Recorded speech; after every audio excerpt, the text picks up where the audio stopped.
पहला क्वेश्चन क्या है हमारा?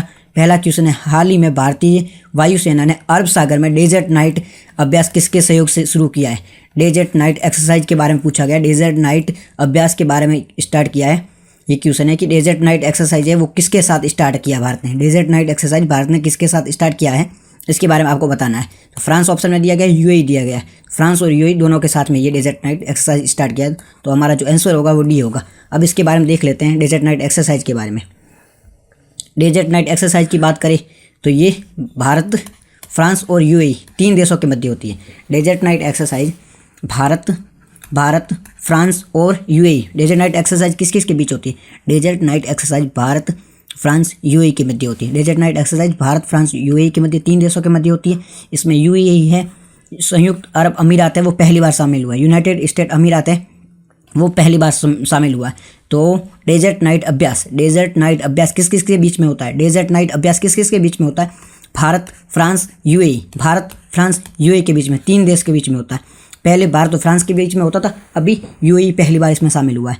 किसका है ये जो एयरफोर्स, ये जो अभ्यास है, ये एक्सरसाइज है, वो किसकी है? मतलब एयरफोर्स की है, आर्मी की है, नेवी की है। तो ये एयरफोर्स की एक्सरसाइज है। किसकी है? एयरफोर्स की एक्सरसाइज है। ठीक है, कहाँ हुई है ये अरब सागर के ऊपर है। यहाँ पे एयरफोर्स ने एक्सरसाइज है वो कंडक्ट की है। इसमें क्या याद रखना?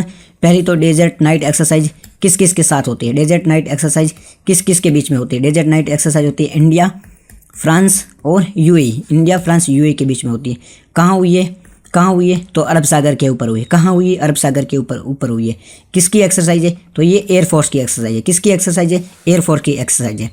भारत, फ्रांस, यूएई के मध्य कौन सी एक्सरसाइज हुई थी अभी? Desert night exercise. कहाँ हुई थी? अरब सागर के ऊपर। किसकी एक्सरसाइज थी? एयरफोर्स की एक्सरसाइज थी। चीज़ें रट लो।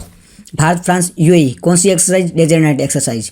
किस किस के मध्य हुई है? भारत, फ्रांस, यूएई के मध्य। किसकी एक्सरसाइज है? एयरफोर्स की एक्सरसाइज है। कहाँ कंडक्ट हुई है? अरब सागर के ऊपर कंडक्ट हुई है। चीज़ें याद हो जाएगी। चलते हैं नेक्स्ट आगे देख लेते हैं और भी कुछ एक्सरसाइज है उसके बारे में। भारत और फ्रांस के बीच में और कौन कौन सी एक्सरसाइज होती है? भारत और फ्रांस के बीच में होती है एक्सरसाइज जैसे कि वरुण है, गरुड़ है, शक्ति है, फ्रीजेक्स है। भारत फ्रांस के मध्य कौन कौन सी एक्सरसाइज होती है? भारत फ्रांस के बीच में कौन कौन सी एक्सरसाइज होती है? वरुण, गरुड़, शक्ति, फ्रीजेक्स। वरुण, गरुड़, शक्ति, फ्रीजेक्स। वरुण, गरुड़, शक्ति, फ्रीजेक्स। रट लो इसको। वरुण, गरुड़, शक्ति, फ्रीजेक्स किस किस के बीच में होती है? वरुण, गरुड़, शक्ति, फ्रीजेक्स किस किस के बीच में होती है? भारत, फ्रांस। वरुण, गरुड़, शक्ति, फ्रीजेक्स किस किस के बीच में होती है? वरुण, गरुड़, शक्ति, फ्रीजेक्स किस किस के बीच में होती है? भारत और फ्रांस के मध्य कौन कौन सी एक्सरसाइज होती है? वरुण होती है, गरुड़ होती है, शक्ति होती है, फ्रीजेक्स होती है। रट लो इसको। उसके बाद में भारत और यूएई के मध्य, भारत यूएई के मध्य जायद तलवार डेजर्ट साइक्लोन। भारत यूएई के मध्य कौन कौन सी एक्सरसाइज होती है? जायद तलवार डेजर्ट साइक्लोन। भारत यूएई के मध्य कौन कौन सी एक्सरसाइज होती है? जायद तलवार डेजर्ट साइक्लोन। उसके बाद में है भारत जापान के मध्य होती है जिमैक्स और होती है स्यूमेत्री। उसके बाद में श्योकाइजिंग और गार्जियन।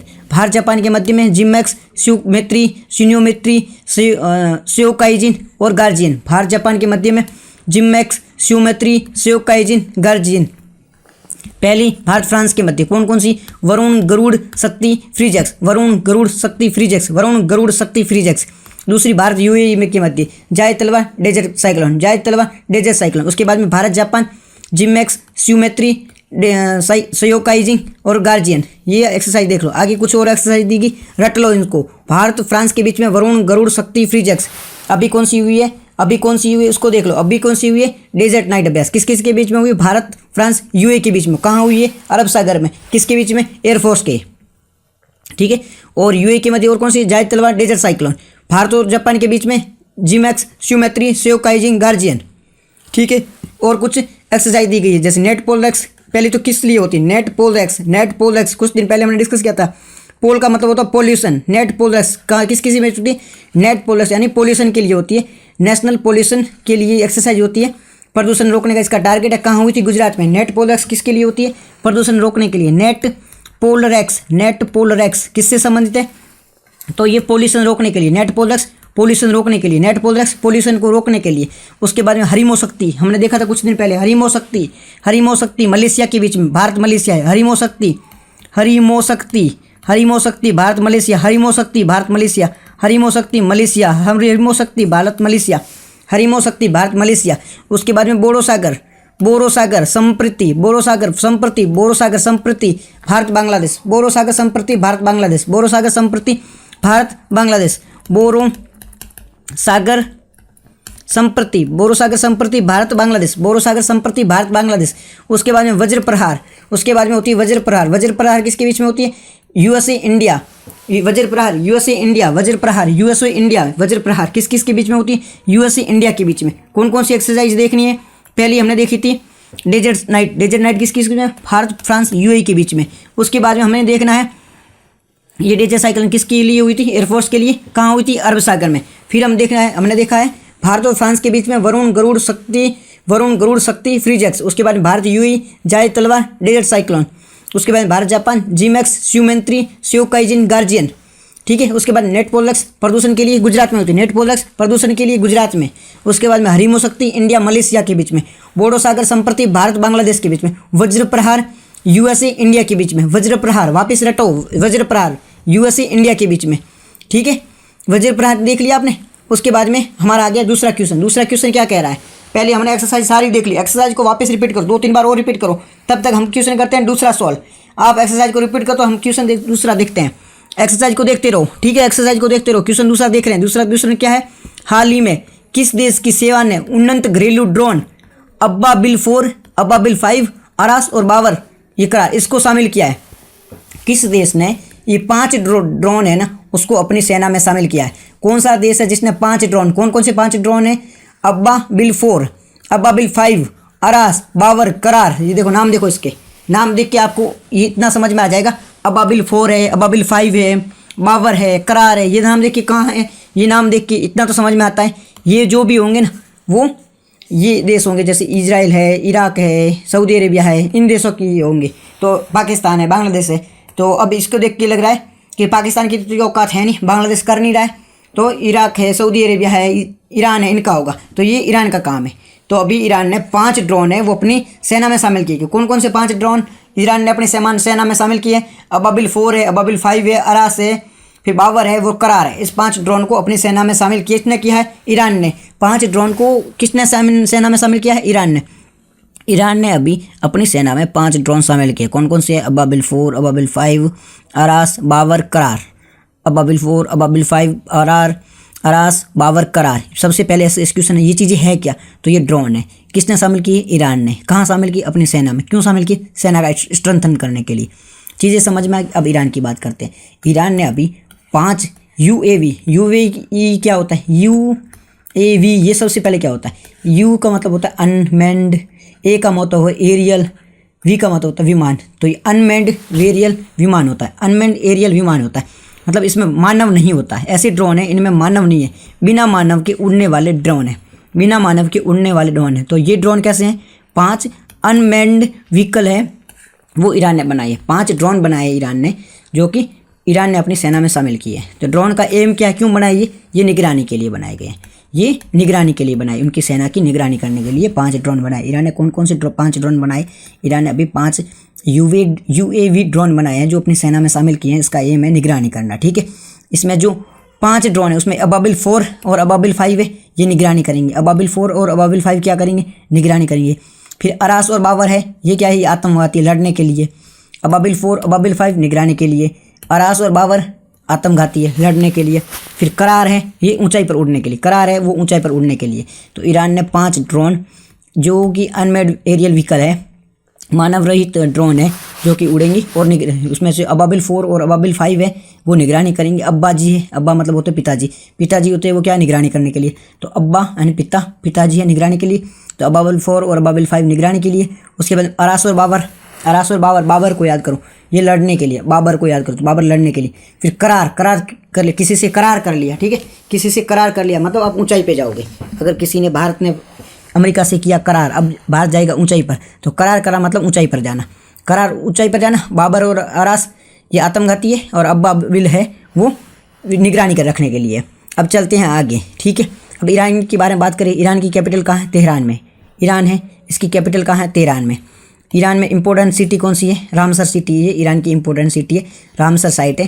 जो एक हमारा एग्रीमेंट हुआ था क्लाइमेट चेंज के लिए, रामसर साइट होती है, वेटलैंड होते हैं, उन्हें कंजर्व करने के लिए 2 फरवरी 1971 2 फरवरी 1971 में ये एग्रीमेंट हुआ था। 2 फरवरी 1971 को ईरान के शहर कौन सा है? रामसर में वेटलैंड के संरक्षण के लिए, वेटलैंड के कंजर्वेशन के लिए एक एग्रीमेंट हुआ था, जिससे रामसर साइट का उद्गम हुआ था। रामसर साइट ऐसे वेटलैंड जो संकट में है तो उनको रामसर साइट में घोषित किया जाता है। तो ये रामसर साइट है, वो कहाँ है? रामसर सिटी है, वो कहाँ? ईरान में।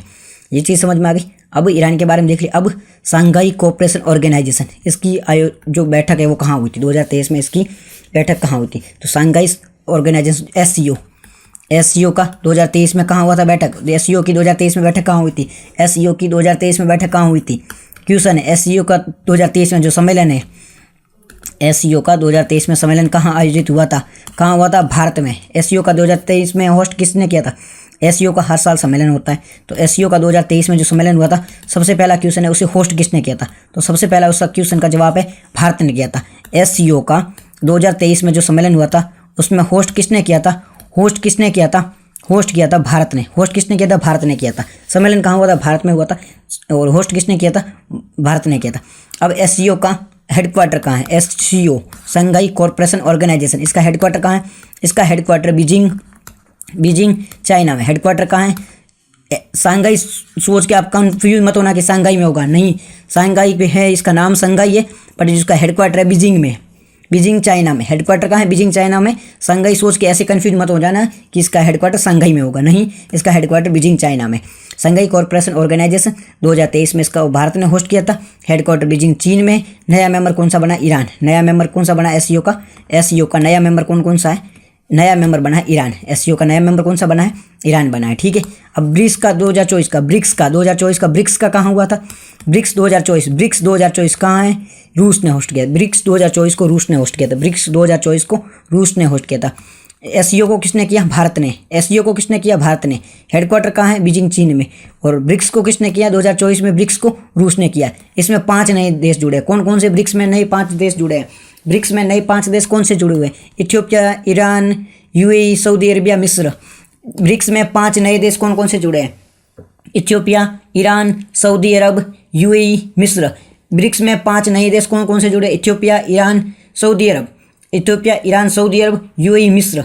नई कौन सा शामिल हुआ है? अर्जेंटीना ने कर दिया मना। तो देखना है, एससीओ का ऑर्गेनाइजेशन है, इसका हेडक्वार्टर कहाँ है? बीजिंग चाइना में, ठीक है। 2023 में एससीओ को होस्ट किसने किया था? भारत ने किया था। नया मेंबर कौन सा शामिल हुआ है? ईरान शामिल हुआ है। ब्रिक्स 2024 कहाँ हुआ है? होस्ट किसने किया? ब्रिक्स 2024 को रूस ने किया। ब्रिक्स में नए देश कौन कौन शामिल हुए? ईरान है, सऊदी अरब। ईरान से सऊदी अरब, 2 चीज़ ये याद रखना। फिर यूएई, मिस्र और इथियोपिया। ये 5 देश शामिल हुए हैं, ठीक है। भारत ने ईरान में कौन सा पोर्ट डेवलप किया है? तो भारत ने ईरान में चहाबार पोर्ट डेवलप किया। भारत ने ईरान में कौन सा पोर्ट डेवलप किया? भारत ने ईरान में चहाबार पोर्ट डेवलप किया है, ठीक है। भारत ने ईरान में कौन सा पोर्ट डेवलप किया? भारत ने ईरान में चहाबार पोर्ट डेवलप किया। ईरान की सीमा कैस्पियन सी से लगती है। जी हाँ, ईरान की सीमा है वो कैस्पियन सी से लगती है। ये यहाँ पर ईरान है, ऊपर यहाँ पे कैस्पियन सी है, इधर पाकिस्तान से सीमा लगती है, अजरबैजान की ये सब सीमा लगती है, इधर सी है। तो ईरान की सीमा कैस्पियन सी से लगती है। जी हाँ, ईरान की सीमा है वो कैस्पियन सी से लगती है। और कैस्पियन सी है वो सबसे बड़ी खारे पानी की झील है। सबसे बड़ी वर्ल्ड की खारे पानी की सबसे बड़ी झील कौन सी है? तो वो कैस्पियन सी है। वर्ल्ड की सबसे बड़ी खारे पानी की झील कौन सी है? कैस्पियन सी। चीज़ समझ में आ रही है, ठीक है। क्या देखा हमने?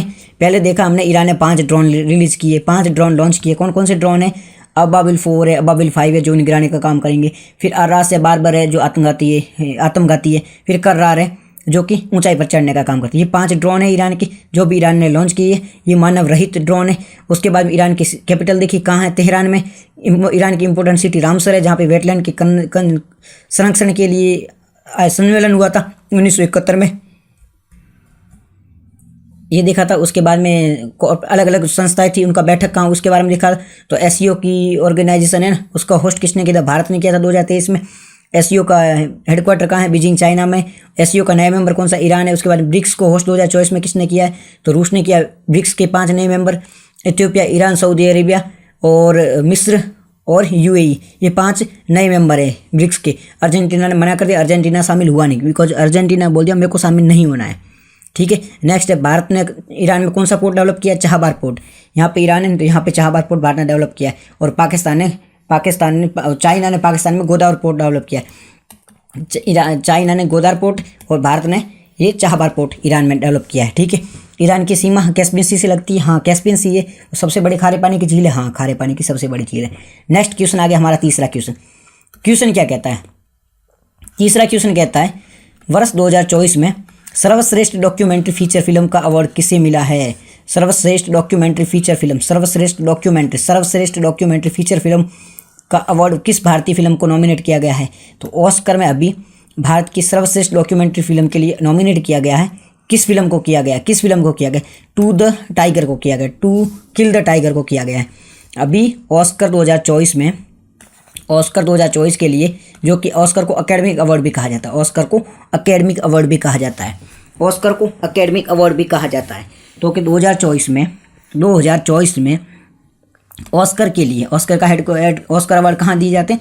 लॉस एंजलिस यूएसए में दिए जाते हैं। तो 2024 में ऑस्कर के लिए भारत की एक फीचर फिल्म है जिसका नाम है टू किल अ टाइगर। क्या मूवी का नाम है? To kill a tiger. Oscar में 2024 में भारत की एक मूवी है जिसका नाम है टू किल अ टाइगर। निशा पाहुजा की ये मूवी है। किसान के न्याय के बारे में, किसान है, इसकी बेटी का गैंग रेप कर दिया जाता है, बाद में न्याय के लिए लड़ता है, ये ऐसी डॉक्यूमेंट्री मूवी है। इसको ऑस्कर के लिए नॉमिनेट किया गया। तो 2024 के लिए भारत की कौन सी मूवी को ऑस्कर के लिए नॉमिनेट किया गया है? 2024 के लिए भारत की कौन सी मूवी को ऑस्कर के लिए नॉमिनेट किया गया है? तो टू किल अ टाइगर को ऑस्कर के लिए नॉमिनेट किया गया है। ये कौन सी, किसकी मूवी है? ये निशा पाहुजा की मूवी है जो किसान के न्याय के बारे में बात करती है। ऑस्कर की बात करें, ऑस्कर कहाँ दिए जाते हैं? लॉस एंजलिस में, यूएसए में दिए जाते हैं। ये कौन से ऑस्कर का ये कौन सा सम्मेलन हो रहा है? अभी अवार्ड दी जा रही है 96 हो रहा है, 96वां हो रहा है। शुरुआत कब हुई थी? 1929 में हुई थी। ऑस्कर की शुरुआत कब हुई थी? 1929 में हुई थी। ऑस्कर की शुरुआत 1929 में हुई थी। ठीक है, समझ में आया? ऑस्कर के लिए टू किल अ टाइगर को दिया जा रहा है। निशा पाहुजा की है, एक किसान के बारे में बता रही है। 1929 में ऑस्कर की शुरुआत हुई थी। कहाँ दी जाती है? ये लॉस एंजलिस यूएसए में दिया जाता है। ऑस्कर प्राप्त करने वाली पहली भारतीय फिल्म कौन सी थी? ऑस्कर प्राप्त करने वाली पहली भारतीय कौन थी? कौन भारतीय थी जिनको सबसे पहले ऑस्कर मिला था? तो ये थी भानु अथैया थी। इनको कॉस्ट्यूम डिजाइनर के रूप में गांधी फिल्म बनाई गई थी। एक गांधी फिल्म आई थी 1983 में, गांधी नाम की फिल्म आई थी। इसकी कॉस्ट्यूम डिजाइनर कौन थी? भानु अथैया थी। भानु अथैया थी। भानु अथैया जी को ऑस्कर मिला था। भानु अथैया जी को कॉस्ट्यूम डिजाइनर के लिए ऑस्कर मिला था। तो ऑस्कर प्राप्त करने वाली पहली भारतीय कौन थी? ऑस्कर प्राप्त करने वाली पहली भारतीय थी भानु अथैया जी की। पहली ऑस्कर प्राप्त करने वाली पहली कौन थी भारतीय? ऑस्कर प्राप्त करने वाली पहली भारतीय थी भानु अथैया जी थी। उनको गांधी फिल्म के लिए 1983 में कॉस्ट्यूम डिजाइनर के लिए अवार्ड मिला था। ऑस्कर के लिए पहली भारतीय कौन थी? भानु अथैया जी थी। गांधी फिल्म के लिए कॉस्ट्यूम डिजाइनर के लिए उनको अवार्ड दिया गया था। उसके बाद में लाइफ टाइम अचीवमेंट अवार्ड किनको दिया गया? भारत में लाइफ टाइम अचीवमेंट अवार्ड किसको दिया गया है? भारत में लाइफ टाइम अचीवमेंट अवार्ड किनको दिया गया? सत्यजीत रे को 1991 में सत्यजीत रे को लाइफ टाइम अचीवमेंट अवार्ड दिया गया है। सत्यजीत रे को life time achievement Oscar award दिया गया है। किसको दिया गया? सत्यजीत रे को लाइफ टाइम ऑस्कर अवार्ड दिया गया, life time achievement Oscar award दिया गया है। किसको दिया गया? सत्यजीत रे को। ठीक है, उसके बाद में नाटू नाटू सॉन्ग के सिंगर कौन है? नाटू नाटू सॉन्ग के सिंगर M M Keeravani. Naatu Naatu song के सिंगर कौन है? M M Keeravani. Naatu Naatu song जिनको ऑस्कर मिला था, तो इसके सिंगर कौन है? M M Keeravani. ये आरआर मूवी का सॉन्ग है। नाटू नाटू सॉन्ग कौन सी मूवी का है? आरआर मूवी का। उसके बाद में जय हो सॉन्ग है, इनको जय हो सॉन्ग को 2015 में ऑस्कर मिला था। जय हो सॉन्ग को 2015 में ऑस्कर मिला था। ये कौन सी मूवी का है? ये मूवी है स्लम डॉग मूवी है। सिंगर कौन है? AR रहमान। राइटर कौन है इसकी? गुलजार साहब। इसको मिला था 2015 में ऑस्कर मिला था। जय हो सॉन्ग है, इनको 2015 में ऑस्कर मिला था। स्लम डॉग मूवी है, सिंगर AR रहमान, राइटर है वो गुलजार साहब है। ये ऑस्कर से संबंधित देख लिया। अब एक और 2023 में एक मूवी थी, मूवी का नाम था द एलिफेंट विस्पर। ये शॉर्ट डॉक्यूमेंट्री थी, इसको भी ऑस्कर मिल चुका है। 2023 में एक शॉर्ट डॉक्यूमेंट्री थी द एलिफेंट विस्पर, इसको डॉक्यूमेंट के लिए, शॉर्ट डॉक्यूमेंट के लिए ऑस्कर मिला था 2023 में। ठीक है, क्वेश्चन हमारा चौथा क्वेश्चन क्या है? चौथा क्वेश्चन है हमारा, हाल ही में अंतर्राष्ट्रीय शिक्षा दिवस कब मनाया गया था? चौथा क्वेश्चन है, अंतर्राष्ट्रीय शिक्षा दिवस कब मनाया गया था? चौथा क्वेश्चन है हमारा, अंतर्राष्ट्रीय शिक्षा दिवस 2024 कब मनाया गया था? तो सबसे पहले अंतर्राष्ट्रीय शिक्षा दिवस मनाया कब जाता है? अंतर्राष्ट्रीय शिक्षा दिवस मनाया कब जाता है? 24 जनवरी को मनाया जाता है। अंतर्राष्ट्रीय शिक्षा दिवस 24 जनवरी को मनाया जाता है। अंतर्राष्ट्रीय शिक्षा दिवस 24 जनवरी को मनाया जाता है। आंसर है अंतर्राष्ट्रीय शिक्षा दिवस कब मनाया जाता है? सबसे पहले देख लेते हैं 24 जनवरी की इंपॉर्टेंस क्या है। 24 जनवरी जो डेट है उसकी इंपॉर्टेंस क्या है?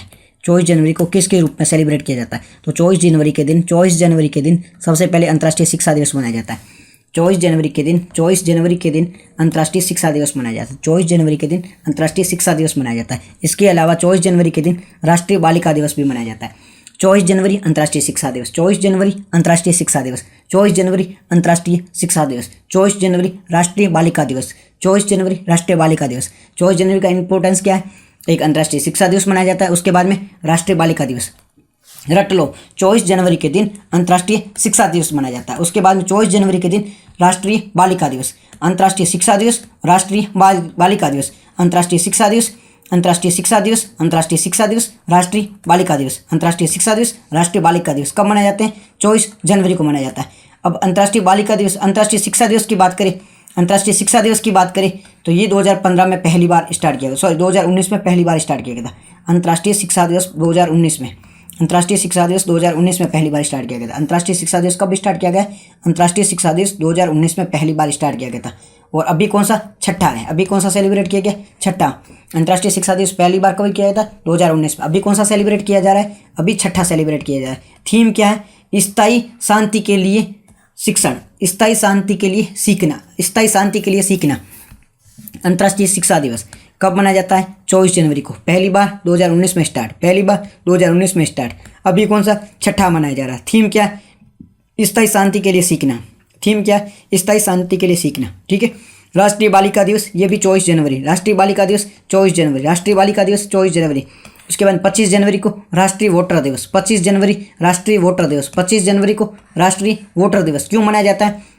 क्योंकि 25 जनवरी 1949, 25 जनवरी 25 जनवरी 25 जनवरी 1949 को हमारा जो चीफ इलेक्शन कमिश्नर है, चीफ इलेक्शन कमिश्नर यानी कि election commissioner of India, election commission of India की स्थापना हुई थी।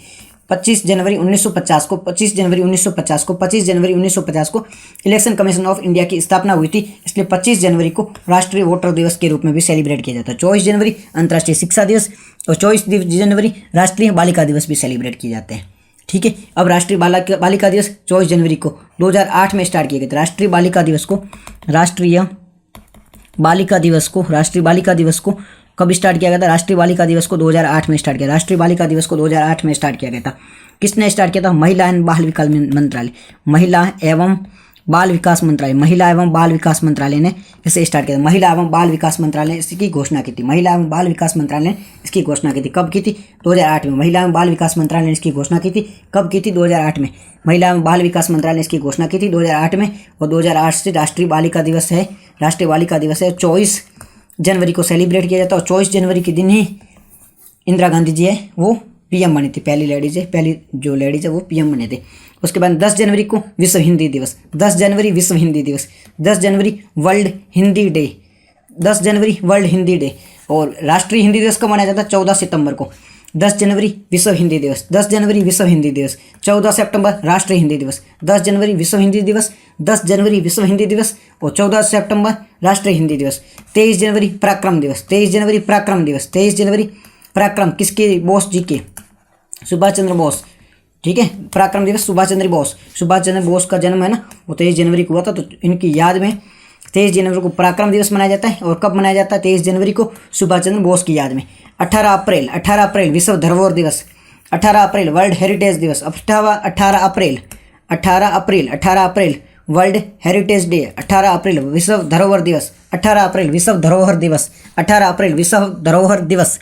ठीक है। 18 अप्रैल विश्व धरोहर दिवस। उसके बाद में 11 जुलाई विश्व जनसंख्या दिवस, 11 जुलाई विश्व जनसंख्या दिवस, 29 जुलाई अंतर्राष्ट्रीय बाघ दिवस, 5 दिसंबर वर्ल्ड सॉइल डे, 21 दिसंबर पहली बार मनाया गया, 21 दिसंबर पहला बास्केटबॉल दिवस, 21 दिसंबर पहला बास्केटबॉल दिवस, 5 दिसंबर पहला 21 दिसंबर पहला बास्केटबॉल दिवस, 5 दिसंबर, 21 दिसंबर नहीं है, 5 दिसंबर वर्ल्ड सॉइल डे, 29 जुलाई अंतर्राष्ट्रीय बाघ दिवस, 11 जुलाई विश्व जनसंख्या दिवस। ठीक है, अब क्वेश्चन आ गया 5। क्वेश्चन 5 क्या कहता है? भारत ने दुनिया का पहला ग्रीन अमोनिया की शुरुआत समझौता किसके साथ किया है? अभी ग्रीन अमोनिया पहली बात तो ग्रीन अमोनिया होता क्या है? ग्रीन अमोनिया होता है ना, उसका यूज़ किया जाता है ताकि इलेक्ट्रिसिटी वगैरह में यूज़ किया जाता है, ताकि क्या होता है, ये इन्वायरमेंट फ्रेंडली होते हैं, ये इन्वायरमेंट फ्रेंडली होता है। अमोनिया है वो इन्वायरमेंट फ्रेंडली है, अमोनिया इन्वायरमेंट फ्रेंडली है। अब इसका यूज़ है ना एज ए ईंधन यूज़ किया जाता है, एज ए ईंधन इसका यूज़ किया जाता है। तो ग्रीन अमोनिया है वो इन्वायरमेंट फ्रेंडली, इसलिए इसका यूज़ किया जाता है। तो भारत ने कौन से देश के साथ में ग्रीन अमोनिया की प्रोजेक्ट के लिए समझौता किया है? इसकी आपूर्ति करने के लिए, ग्रीन अमोनिया की आपूर्ति करने के लिए भारत ने कौन से देश के साथ समझौता किया? तो भारत ने जापान के साथ में ग्रीन अमोनिया की आपूर्ति करने के लिए समझौता किया। किसके देश के साथ में किया है? वो जापान के साथ में किया है। ग्रीन अमोनिया, इसकी बात करें, ग्रीन अमोनिया की बात करें तो इसका यूज़ क्लीन एनर्जी में किया जाता है। इसका यूज़ क्लीन एनर्जी बनाने में, यूज़ कहाँ किया जाता है? क्लीन एनर्जी बनाने में किया, यूज़ कहाँ किया जाता है? क्लीन एनर्जी बनाने में किया जाता है। एग्रीमेंट किसके बीच में हुआ? भारत जापान के बीच में। Green ammonia use clean energy बनाने में, एग्रीमेंट भारत जापान के बीच में। और क्यों किया है? अमोनिया की सप्लाई के लिए एग्रीमेंट हुआ है, अमोनिया की सप्लाई के लिए एग्रीमेंट हुआ है। ठीक है, पहली सप्लाई कब वो कहाँ होगी? पहली सप्लाई होगी गोपालपुर प्रोजेक्ट है ना, गोपालपुर प्रोजेक्ट है उड़ीसा में, वहाँ पर पहली सप्लाई होगी। विश्व का पहला अमोनिया प्लांट कहाँ है? विश्व का पहला अमोनिया प्लांट, वर्ल्ड का पहला अमोनिया प्लांट कहाँ है? बीकानेर राजस्थान में। वर्ल्ड का पहला अमोनिया प्लांट बीकानेर राजस्थान में। वर्ल्ड का पहला अमोनिया प्लांट बीकानेर राजस्थान में है। वर्ल्ड का पहला अमोनिया प्लांट है बीकानेर राजस्थान में। फर्स्ट ऑर्गेनिक कंपाउंड कौन सा था? पहला ऑर्गेनिक यानी कार्बनिक कंपाउंड, ऑर्गेनिक कंपाउंड या कार्बनिक कंपाउंड कौन सा? यूरिया है। यूरिया जिसका ये फॉर्मूला है NH2CO NH3, ये फॉर्मूला है। तो यूरिया है ना पहला ऑर्गेनिक कंपाउंड है, यूरिया पहला ऑर्गेनिक कंपाउंड है, यूरिया पहला ऑर्गेनिक कंपाउंड है। उसके बाद first nano liquid urea plant कौन सा है? पहला नैनो लिक्विड यूरिया प्लांट कौन सा है? पहला नैनो लिक्विड यूरिया प्लांट कहाँ बना है? पहला nano liquid urea plant. Nano liquid क्या होता है?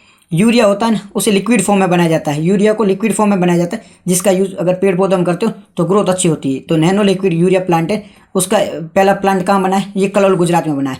नैनो लिक्विड यूरिया प्लांट है, उसका पहला ये प्लांट बना कहाँ बना? गुजरात कलोल में बना। बट इसका फ़ायदा देखने को नहीं मिलता। आप नैनो लिक्विड यूरिया है ना, अभी गवर्नमेंट दे भी रही है, इसको बढ़ावा भी दे रही है, बट इसका फ़ायदा देखने को मिलता नहीं। दरअसल आपका यूज़ करोगे ना इसका, तो इसके साइड इफेक्ट बहुत ज़्यादा है और इतना इसमें ग्रोथ दिखती नहीं है जितनी कि यूरिया में दिखती है। हिल्ड कम हो जाती है। हिल्ड मतलब क्या होता है? पेड़ पौधे है ना, जैसे आप इतना यूरिया यूज़ करोगे तो आपकी 10 बोरी गेहूँ हो रहे थे, ठीक है, यूरिया से, तो यहाँ पे 5 बोरी होगी। तो हिल्ड देखने को मिलती नहीं। गवर्नमेंट काम तो कर रही है बट इससे हिल्ड देखने को नहीं मिलती। तो बस आप तो इतना याद रखो कि पहला nano liquid urea plant Kalol Gujarat में देखने को मिला था। ठीक है, उसके बाद में यूरिया गोल्ड, अभी है ना इसकी भी खोज हुई है, यूरिया गोल्ड की। देखो नैनो लिक्विड यूरिया की खोज हुई थी पहले, उससे तो बेनिफिट हुई नहीं। अभी गवर्नमेंट लेके आई यूरिया गोल्ड। तो ये क्या गोल्ड है क्या? यूरिया नहीं, ये गोल्ड नहीं है। इसमें क्या होगा? यूरिया है ना, इसके साथ में फॉस्फोरस को मिलाया जाएगा। एक ऐसी प्लेट जो यूरिया है ना, उसके ऊपर ऐसी परत चढ़ा दी जाएगी। फिर इसका यूज़ है ना वो पेड़ पौधों में किया जाएगा, पेड़ पौधों में जाएगा। अब डायरेक्ट यूरिया जाता था तो यूरिया में क्या नाइट्रोजन होता है, यूरिया में नाइट्रोजन होता है, आप सब जानते हो। अब ऐसे तो प्लांट में जाएगा तो नाइट्रोजन है, फॉस्फोरस है, उसकी मात्रा है वो तुरंत हो जाएगी, काम चल जाएगा, तो पेड़ पौधों को बेनिफिट तो होगा नहीं। बट अब यूरिया बेस्ड है ना, उसमें क्या इस पर परत चढ़ी हुई होगी, तो धीरे धीरे नाइट्रोजन जाएगा, धीरे धीरे फॉस्फोरस जाएगा। तो ये जो पेड़ पौधे होते हैं इनको जैसी जरूरत होगी तब वैसी पोषक तत्व इसको मिलते जाएंगे। जैसी जरूरत, जब आपको खाने की जरूरत होती है तब आपको खाना मिले तो बेस्ट है। ऐसे नहीं कि आपको आज 10 रोटी दे दी गई, दूसरे दिन 1 रोटी भी ना मिले, तो वो आपके लिए नुकसानदायक हो सकता है। तो इसमें क्या होगा? यूरिया गोल्ड है, उसमें एक परत इसके ऊपर चढ़ी होगी, तो ये है ना मिट्टी में सल्फर की कमी होगी, उसे दूर करेगा। इसमें फॉस्फोरस है, सल्फर है, इसकी परत चढ़ी होगी, इसे सल्फर बेस्ड यूरिया भी कहा जाता है। तो यूरिया पर सल्फर की परत होगी, इससे सल्फर की कमी मिट्टी में है वो कम दूर हो जाएगी। और इसका प्लांट है वो सिक्कर राजस्थान में अभी इसकी शुरुआत हुई है, सिक्कर राजस्थान में, वहाँ पे इसकी शुरुआत हुई है। ठीक है, नेक्स्ट है ल्यूपेक्स। ल्यूपेक्स क्या? इंडिया और जापान के बीच में लूनर पोलर एक्सप्लोरेशन के लिए एक मिशन छोड़ा जाएगा। किसके बीच में? ल्यूपेक्स जापान और इंडिया, ल्यूपेक्स जापान और इंडिया, ल्यूपेक्स जापान और इंडिया के बीच में। ठीक है, ल्यूपेक्स जापान और इंडिया के बीच में। क्वेश्चन आ गया हमारा छठा क्वेश्चन क्या है? हाल ही में कौन से देश ने X-59 सुपरसोनिक X-59 शांत साइलेंट, ये चीज़ याद रखना, किस देश ने X-59 शांत सुपरसोनिक विमान का अनावरण किया है? किस देश ने अभी शांत सुपरसोनिक विमान का अनावरण किया? किस देश ने अभी X-59 शांत सुपरसोनिक। X-59 तो नाम है, शांत इसका फीचर है, सुपरसोनिक इसका फीचर है, तो X-59 इसका नाम है। ठीक है, एक विमान है, इसका नाम X-59। शांत फीचर मतलब ये आवाज़ नहीं करता, साइलेंटली है। बाकी आपने देखा होगा प्लांट जो भी होते हैं ये आवाज़ बहुत ज़्यादा करते हैं, जो विमान वगैरह आवाज़ बहुत ज़्यादा करते हैं, बट ये X वाला है ना, ये आवाज़ नहीं करेगा। तो X-59 है, एक तो साइलेंट है इसलिए शांत, सुपरसोनिक इसका फीचर। अब सुपरसोनिक फीचर क्या होता है, देखो मैं समझा देता हूँ आपको, एक बार रुको आप। सुपरसोनिक का मतलब क्या होता है, एक होती है मैक, एक तो होता है साउंड की स्पीड। साउंड की स्पीड कितनी होती है, 1 मैक से ज़्यादा, 1 मैक तक होती है साउंड की स्पीड। अगर कोई भी चीज़ है वो 1 मैक से स्पीड तेज जाती है तो उसे कहा जाएगा सुपरसोनिक। अगर किसी वस्तु की स्पीड है वो 1 मैक से तेज है तो उसे कहा जाएगा सुपरसोनिक। 1 मैक से तेज है तो सुपरसोनिक कहा जाएगा। 1 to 5 मैक के बीच में सुपरसोनिक। अब 5 से ऊपर हो गया, 5 मैक से ऊपर हो गया तो उसे कहा जाएगा हाइपरसोनिक। 1 से 5 के बीच में सुपरसोनिक, 5 से ऊपर है हाइपरसोनिक, और 1 से कम है तो उसे सबसोनिक। 3 चीज़ें। सब पहला है सब मतलब जो साउंड की स्पीड इससे कम है, साउंड की स्पीड कितनी 1 से 5 के बीच में होती है। अब 1 से कम है तो उसे सबसोनिक कहा जाएगा। फिर 1 से 5 के बीच में उसे सुपरसोनिक कहा जाएगा, और 5 से ऊपर है उसे हाइपरसोनिक। तो सबसोनिक, सुपरसोनिक, हाइपरसोनिक, समझ में आ गया। सबसोनिक है पहले, फिर सुपरसोनिक है, और फिर है हाइपरसोनिक। सबसोनिक कितना है, 1 से कम है, सबसोनिक 1 से कम है, सुपरसोनिक 1 से 5 के बीच में, 5 प्लस है वो हाइपरसोनिक है। ये सारी क्या है, मैक में है, और मैक के साउंड है उसकी स्पीड से फास्ट होना चाहिए। मैक मतलब साउंड की स्पीड से फास्ट होना चाहिए। तो सबसोनिक, सुपरसोनिक, हाइपरसोनिक समझ में आ गया आपको। अब X-59 है, पहली बात एक विमान है, कहाँ का है, ये नासा ने बनाया है। X-59 है, नासा ने बनाया है, ठीक है। और ये है शांत है, मतलब ये साइलेंट करेगा। सुपरसोनिक का मतलब आप समझ ही गई हो, तो ये था इसके बारे। अब X-59 के बारे में थोड़ा बहुत डिटेल में देख लेते हैं। X-59 पहले तो क्या है, ये सुपरसोनिक, शांत सुपरसोनिक एक विमान है। X-59 है वो शांत सुपरसोनिक एक विमान है। X-59 शांत सुपरसोनिक एक विमान है, ठीक है। किस देश का है, पहले तो किस देश ने इसने किसका निर्माण किया है, इसका निर्माण किया नासा ने और लॉक हार्डिंग मार्टिन ने। निर्माण किसने किया, नासा ने किया है, एक तो नासा ने, और लॉक हार्डिंग मार्टिन ने। ये लॉक हार्डिंग मार्टिन ये प्राइवेट कंपनी है, और नासा ने, इस दोनों ने निर्माण किया। X-59 क्या है, पहले तो X-59 क्या है, X-59 शांत सुपरसोनिक विमान। X-59 शांत सुपरसोनिक विमान है।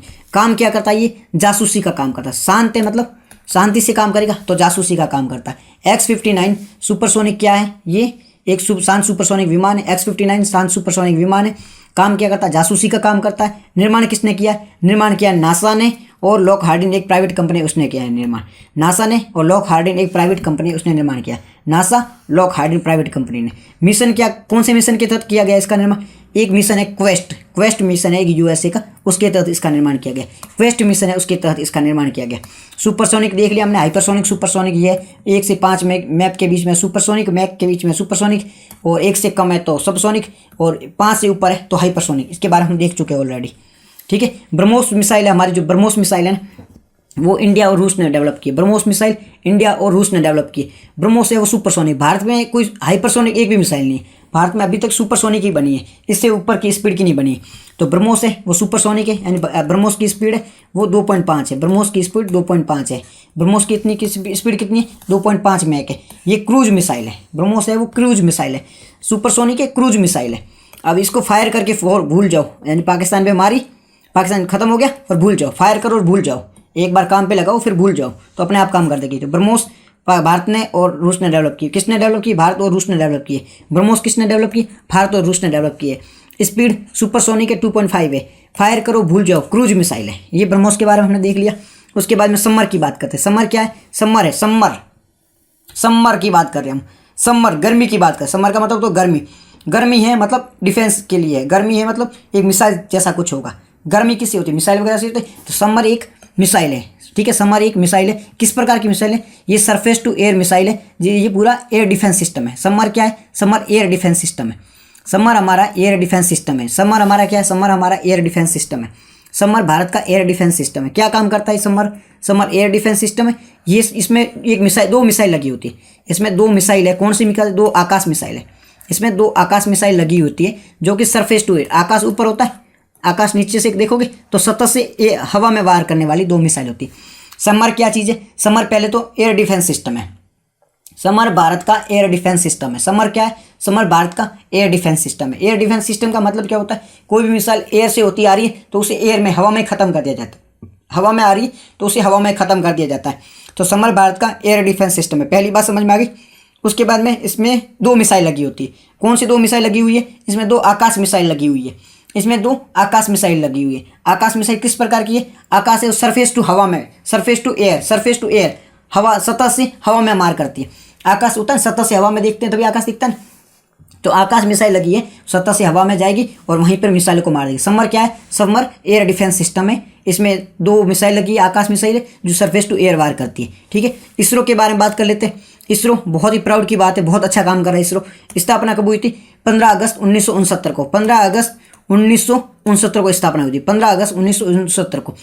15 अगस्त 15 अगस्त 1969 15 अगस्त 1969 में स्थापना हुई थी। 15 अगस्त 1969 में स्थापना हुई थी। हेडक्वार्टर बेंगलुरु में। हेडक्वार्टर कहाँ है इसरो का? इसरो का हेडक्वार्टर है बेंगलुरु में।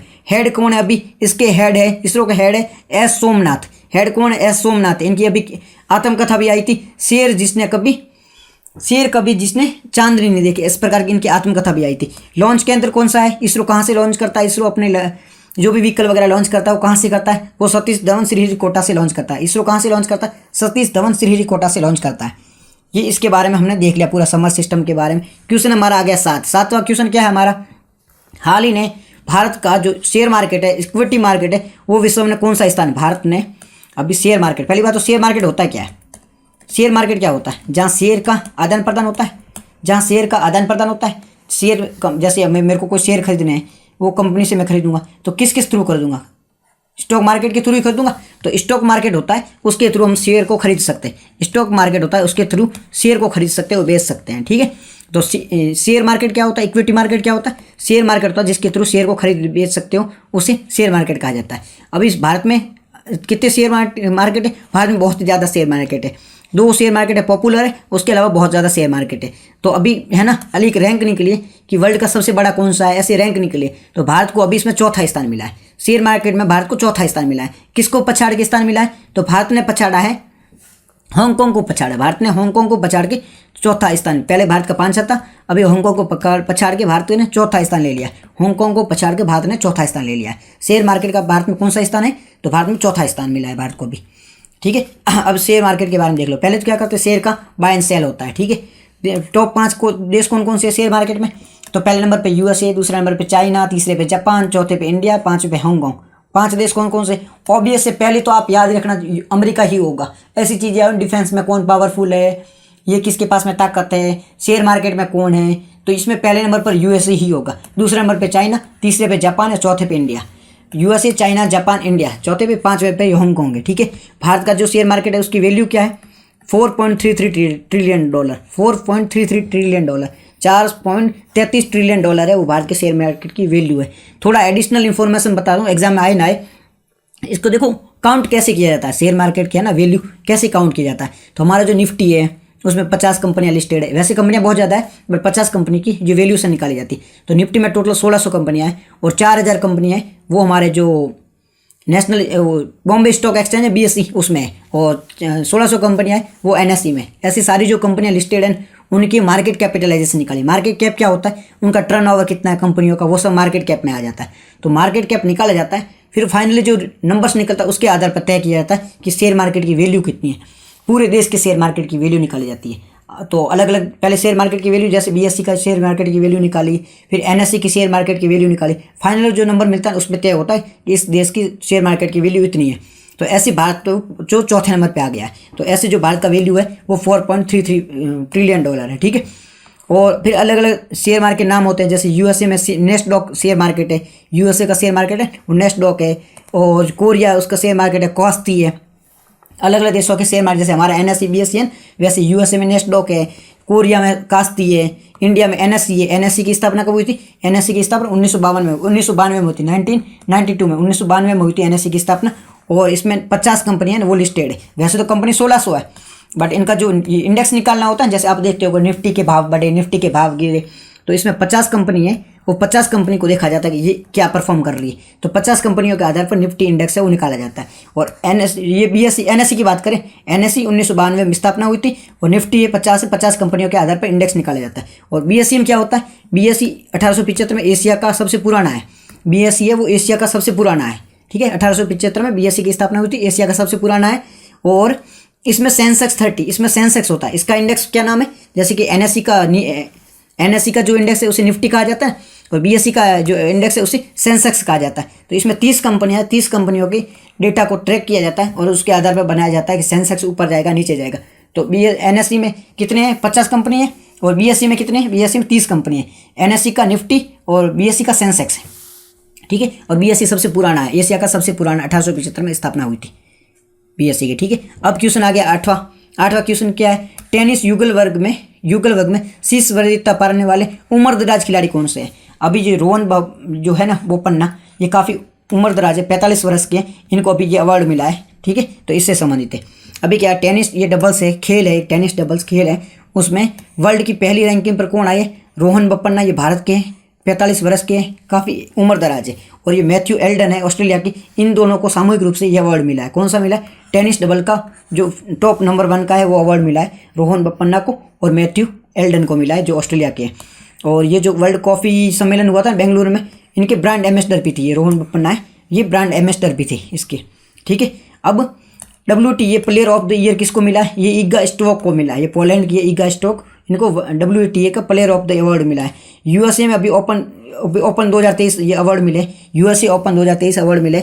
ये मेल मिला है नोवाक को सर्बिया की, और फीमेल मिला है कोको गॉफ को मिला है, ये USA की है फीमेल में, ठीक है। उसके बाद में डेविस कप है, टेनिस में मिलता है डेविस कप, ये किसे मिला है, इटली को मिला है। डेविस कप 2023 किसे मिला है, इटली को मिला है। उसके बाद में टेनिस में ओलंपिक मिला है, टेनिस में ओलंपिक पदक यानी कांस्य पदक मिला है, ये किसे मिला, किस भारतीय खिलाड़ी को मिला है, ये लिवेंडर पेस को मिला है। लिवेंडर पेस भारतीय खिलाड़ी है, इनको टेनिस में अभी ओलंपिक पदक मिला है, ठीक है। ये देख लिया। अब क्वेश्चन हमारा आएगा 9वां, हाल ही में एंटीबायोटिक के अति प्रयोग, एंटीबायोटिक होता है, आप थोड़ा भी बीमार पड़ गए तो आपको एंटीबायोटिक दी जाती है। एंटीबायोटिक से क्या होगा कि आपके जो पहले से बन जाएगी, आपके जो शरीर है उसमें पहले से प्रतिरक्षा तंत्र बन जाएगा, उसके बाद में फाइनली आप पर अटैक होगा किसी बीमारी का तो वो असर नहीं करेगी। तो आपके शरीर में एंटीबायोटिक डेवलप करने के लिए इंजेक्शन लगाया जाता है। बट आप हमें छोटी सी भी बीमारी हो जाती है तो आपको कोई भी एंटीबायोटिक चिपका दी जाती है, आप मेडिकल पे जाते हो और मेडिकल वाले आपको एंटीबायोटिक चिपका देते हैं। तो भारत में केरल है ना, केरल ने अभी एंटीबायोटिक का बहुत ही ज़्यादा यूज़ होता था, इसे रोकने के लिए ऑपरेशन कौन सा चलाया है, ऑपरेशन अमृत चलाया है। ऑपरेशन अमृत, ये अमृत नहीं, ऑपरेशन अमृत चलाया है। केरल ने ऑपरेशन अमृत चलाया है। क्यों चलाया है ऑपरेशन अमृत चलाया है, एंटीबायोटिक का अति प्रयोग रोकने के लिए। केरल ने ऑपरेशन अमृत चलाया है एंटीबायोटिक की एक्सेसिव यूज़ को रोकने के लिए। अति प्रयोग मतलब एक्सेसिव यूज़ को रोकने के लिए केरल ने एंटीबायोटिक के एक्सेसिव यूज़ को रोकने के लिए ऑपरेशन एंटीबायोटिक चलाया, ऑपरेशन अमृत चलाया। ऑपरेशन अमृत किसने चलाया, केरल ने चलाया। क्यों चलाया, एंटीबायोटिक के एक्सेसिव यूज़ को रोकने के लिए। केरल ऑपरेशन अमृत और एंटीबायोटिक के एक्सेसिव यूज़ को रोकने के लिए। ये देखो ऑपरेशन अमृत किसने चलाया, केरल ने चलाया। क्यों चलाया, एंटीबायोटिक के अति प्रयोग को रोकने के लिए चलाया गया है, ठीक है। फिर और भी कुछ ऑपरेशन दिए गए हैं, कहाँ कहाँ चलाए जाते हैं। ऑपरेशन अजय इजराइल में भारतीयों को निकालने के लिए। ऑपरेशन सर्वशक्ति जम्मू कश्मीर में आतंकवादियों को खत्म करने के लिए। करुणा की म्यांमार पे हमने राहत के लिए। कावेरी सुडान के साथ में, ठीक है। दोस्ती टर्की सीरिया के साथ में, हमने टर्की सीरिया से दोस्ती करी है, ठीक है। और भी कुछ जो भी ये ऑपरेशन चले थे, ऑपरेशन गंगा है, और भी कई ऑपरेशन चले थे, उन सबको आप देख लेना। उसके बाद में क्वेश्चन हमारा 10वां, हाल ही में BCCI ने colonel CK Naidu lifetime achievement award किससे सम्मानित किया है। CK Naidu lifetime achievement award से किससे सम्मानित किया है, इसके बारे में देख लो। तो अभी BCCI ने रोजर बिन्नी इसके हेड है। BCCI के हेड कौन है, रोजर बिन्नी। तो इन्होंने CK Naidu lifetime achievement award से दो व्यक्तियों को सम्मानित किया है। किसको, रवि शास्त्री को और फारूक इंजीनियर है ना, इनको शामिल किया। देखो रवि शास्त्री, फारूक इंजीनियर, इन दोनों को colonel KC Naidu lifetime achievement award से सम्मानित किया है। BCCI ने KC Naidu lifetime achievement award से रवि शास्त्री को और फारूक इंजीनियर को इससे सम्मानित किया है। तो ये पूरे आज के क्वेश्चन थे। इसकी PDF आपको टेलीग्राम चैनल में मिल जाएगी। आज की डिस्कशन में इतना ही था। Thank you very much for discussion.